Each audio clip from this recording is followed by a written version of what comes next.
नमस्कार।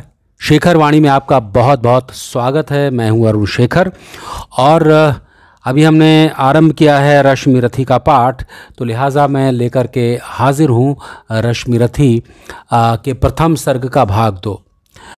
इससे पहले एपिसोड में मैंने रश्मि रथी के बारे में और इसकी पूर्व पीठिका के बारे में पूरे डिटेल में चर्चा की है, तो मुझे नहीं लगता कि अब पूरी डिटेल की चर्चा है, इसलिए मैं अगले भाग पर जाऊंगा और किस प्रकार से दिनकर ने कर्ण के बारे में चर्चा की है वो सुनिए।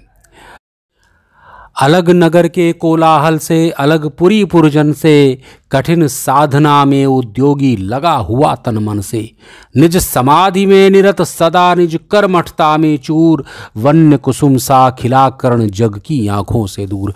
वो किस प्रकार कहते हैं कि कोलाहल से दूर, शहर से दूर, नगर से दूर, सारी दुनिया से अलग, पूरी कठिन साधना में अपने कर्म में लगा हुआ, और वो भी तन मन से, और समाधि में निरत है और अपनी कर्मठता में ही चूर है और कुछ उसको ध्यान नहीं रहता है। पूरे तन मन धन से वो तल्लीन है। और देखा जाए तो वन्य कुसुम सा खिला कर्ण, यानी कि जिस प्रकार से जंगल में, उपवन में कोई फूल खिला होता है, इसी प्रकार से वो जंगल में अपनी साधना कर रहा है और एक फूल सा खिला हुआ है जो कि जग की आंखों से दूर है।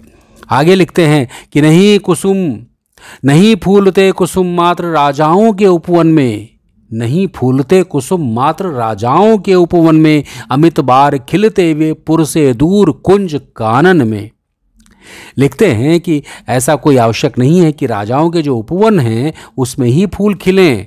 बहुत बार ऐसा होता है कि बहुत सुंदर सुंदर फूल जो है वो जंगलों में खिले होते हैं। समझे कौन रहस्य प्रकृति का बड़ा अनोखा हाल, गुदड़ी में रखती चुन चुन कर बड़े कीमती लाल।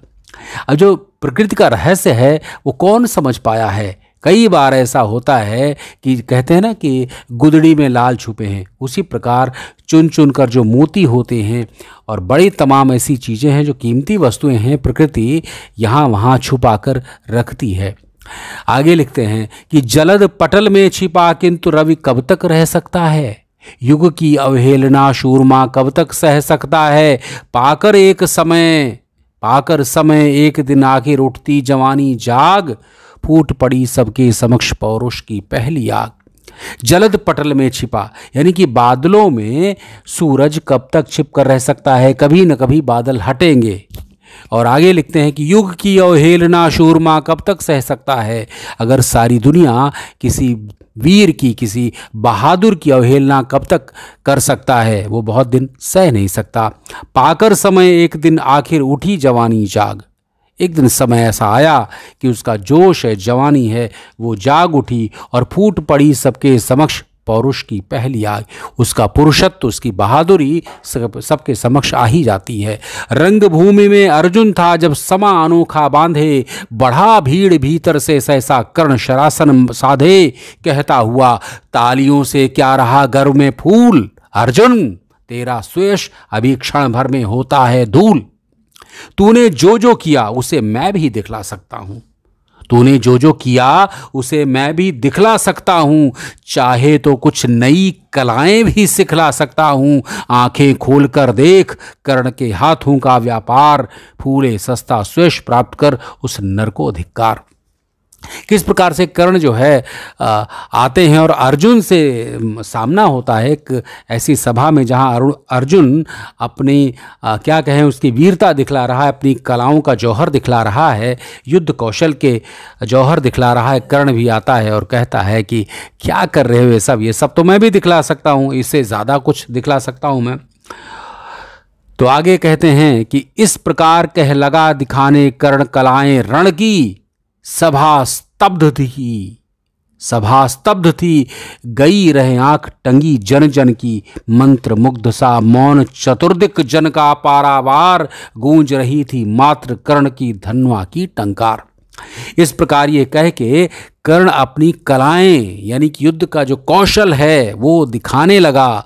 सब लोग स्तब्ध थे, सबकी आंखें फटी की फटी रह गईं कि ये कौन है और क्या कला का प्रदर्शन कर रहा है, अद्भुत।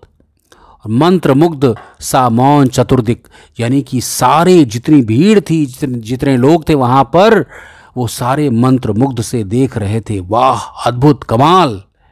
और केवल गूंज रही थी मात्र कर्ण की धनुआ की टंकार। सब कुछ सन्नाटा था, केवल जो कर्ण के धनुष की जो टंकार है वही सुनाई पड़ रही थी चारों तरफ। इस प्रकार से इस पहले सर्ग का दूसरा भाग मैंने आपके समक्ष प्रस्तुत किया। कैसा लगा आपको सुनकर ज़रूर बताइएगा। फिर मुलाकात होगी अगले सर्ग के अगले भाग में। तब तक सुनते रहिए शेखर वाणी। धन्यवाद।